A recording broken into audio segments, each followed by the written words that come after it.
बिस्मिल्लाहिर्रहमानिर्रहीम। नाजरीन, मैं अपने इस वीडियो में 3 अहम शोबों पर रोशनी डालूँगा। पहला, हमारा निज़ाम अदल माशरे में इज़्ज़त व वक़ार से क्यों महरूम है। दूसरा, वर्ल्ड जस्टिस प्रोजेक्ट हर साल दुनिया के मुख्तलिफ़ ममालिक में इंसाफ की फराहमी की रैंकिंग जारी करता है, जिसको पूरी दुनिया में बहुत अहमियत दी जाती है। ख़ास तौर पर सरमायादार सरमायाकारी करने से पहले इस रैंकिंग को अच्छे तरीके से स्टडी करते हैं। WJP रैंकिंग बनाने के लिए कौन कौन से फैक्टर्स को इवेलुएट करता है, मैं उसके बारे में भी आपको बताऊंगा। सरमायादार उस मुल्क में सरमायाकारी नहीं करता जिसकी रैंक जहां वो देखता है कि WJP ने दी हुई रैंकिंग जो है उसमें वो बहुत लो है। तीसरा, मेरा इल्म, मेरी तहकीक यानी रिसर्च मुझे ये बताती है कि अगर जज का नफ्स पाकीज़ा हो तो वो कभी भी गलत फ़ैसला नहीं करता। हमारा आलम तो ये है कि अगर कोई बड़ी कंपनी सरमायाकारी पर राज़ी हो भी जाए तो वो डिस्प्यूट की सूरत में किसी दूसरे मुल्क की अदालत का इंतखाब करती है और इन्वेस्टमेंट कॉन्ट्रैक्ट में उस मुल्क का नाम लिखवा लेती है। पहले जज के नफ्स की बात कर लेते हैं। जूनियर अदलिया के बारे में तो सीनियर अदलिया के जज साहिबान अपनी तकरीरों में कहते रहे हैं कि जूनियर अदलिया में बहुत ज़्यादा करप्शन है। जूनियर अदलिया, आप समझे कि हाई कोर्ट्स के नीचे नीचे जितने भी लेवल्स हैं वो सब जूनियर अदलिया है। काजी होता है, वो जूनियर अदलिया से हो या सीनियर अदलिया से, अगर उसका नफ्स पाकीज़ा नहीं तो कभी भी इंसाफ नहीं कर सकता। वो रिश्वत लेकर सियासी पसंद और नापसंद की बिना पर किसी दबाव के तहत फैसले करता रहेगा।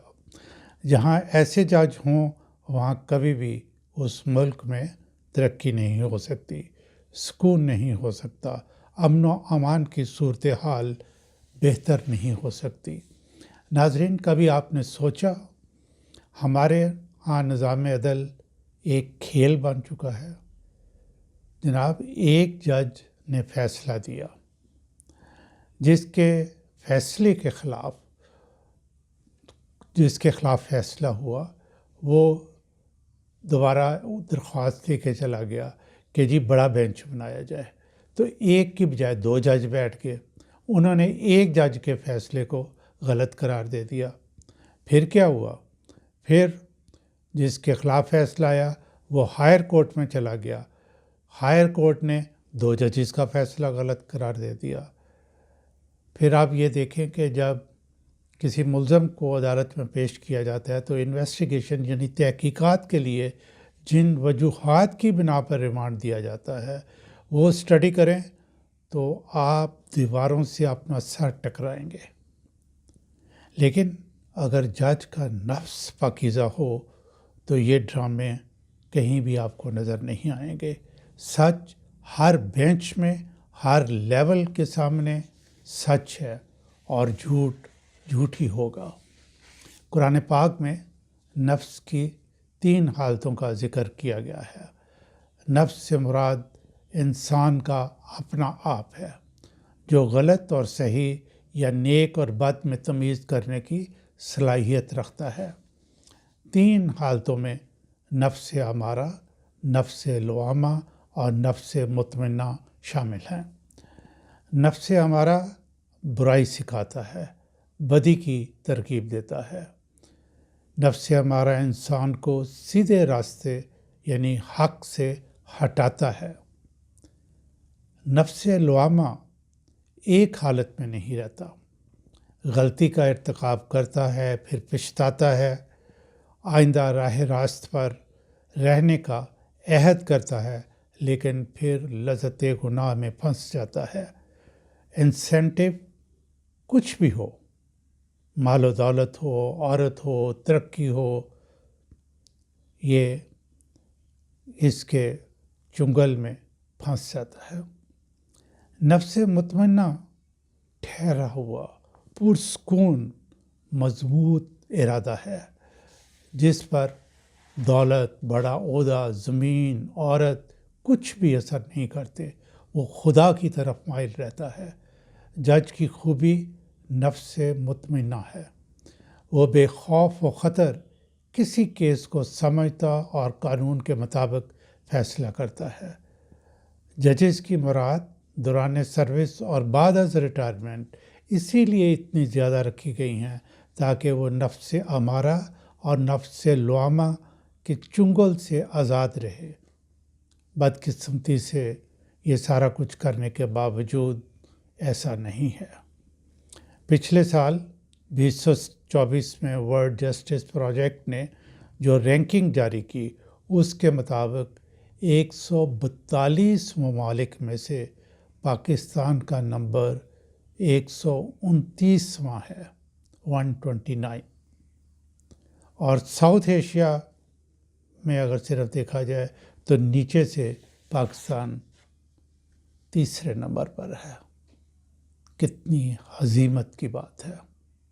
हैरत अंगेज़ तौर पर भारत का 79th और श्रीलंका का 75th नंबर है, यानी वो हमसे बहुत बेहतर है। WJP वर्ल्ड जस्टिस प्रोजेक्ट जो एरियाज़ देखती है वो सिर्फ अदलिया नहीं है बल्कि 8 अहम एरियाज़ हैं। उनके बारे में मैं सिर्फ निशानदही कर देता हूँ। क्या तरीका इस्तेमाल करते हैं इसके लिए तो अलहदा एक वीडियो चाहिए होगी। पहला ये है कि हुकूमत के इख्तियारात कौन कौन से उस पर चेक्स हैं और वो कितने मौसर हैं। चेक्स में मुकन्ना, अदलिया, मीडिया और सिविल सोसाइटी वगैरह शामिल हैं। यानी कि जो हुकूमत के इख्तियारात हैं वो अपने किस तरीके से इस्तेमाल करती है। चेक्स का मतलब ये है कि इंसाफ के साथ जो वो अपने इख्तियारात इस्तेमाल करे। दूसरा, करप्शन का ख़ात्मा। अगेन करप्शन के ख़ात्मे के लिए जो इम्पोर्टेंट रोल है वो अदलिया का है, इंतज़ामिया का है, मिलिट्री का है, पुलिस का है, मीडिया का है।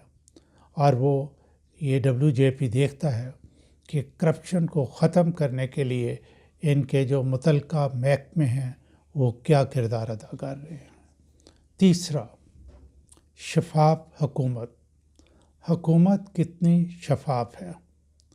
हमारे यहाँ राइट टू इंफॉर्मेशन का कानून तो है, लेकिन किसी महकमा से आप कुछ पूछ कर तो देखें, आपको लग पता जाएगा। और फिर जो गवर्नमेंट के महकमे काम कर रहे होते हैं, आप पुलिस ले लें, अदलिया ले लें, नैब ले लें, FIA ले लें, स्कूल सिस्टम ले लें, हेल्थ ले लें, उनके अंदर कितनी शफाफियत है।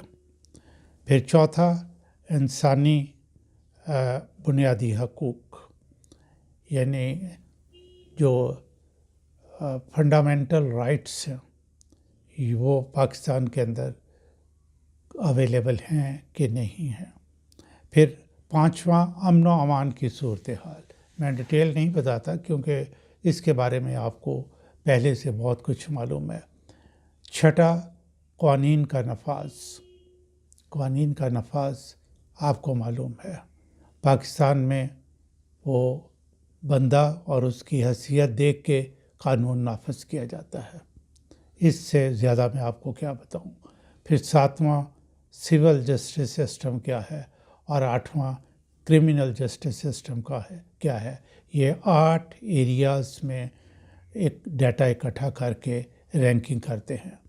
नाजरीन, आप ख़ुद इवेलुएट कर लें कि 8 एरियाज़ में वतन अज़ीज़ कहाँ खड़ा है। इस हालत में बाहर से सरमायाकारी कैसे आएगी। कितने जज हैं जो नफ्स अमारा और नफ्स लवामा के गर्दाब में नहीं फंसे हुए। पाकिस्तान में कौन सा इलाका है जहाँ चादर और चारदीवारी का तक़द्दुस महफूज है। कौन सा महकमा है जहाँ शफाफियत है। किस को बुनियादी इंसानी हकूक़ हासिल हैं। नाज़रीन, हमारी गलत फहमी है کہ دوسرے ممالک کو ہمارے اندرونی حالات کے بارے میں معلوم نہیں۔ آپ ٹرمپ سے بات کر لیں یا مالٹا کے صدر سے بات کر لیں، ہمارے ملک کے اندرونی حالات کے بارے میں ان کو مکمل آگاہی ہے۔ اب سوشل میڈیا کے آنے کے بعد کچھ بھی پوشیدہ نہیں۔ دور دراز چھوٹے چھوٹے گاؤں کی خبروں سے لے کر اسلام آباد کے پاور کوریڈورز تک، ججوں کے چیمبر سے لے کر کورٹ رومز تک دنیا سب جانتی ہے۔ ہمیں اپنے آپ کو اپنے لیے ٹھیک کرنا ہوگا۔ حضور، ایسا نہیں چلے گا۔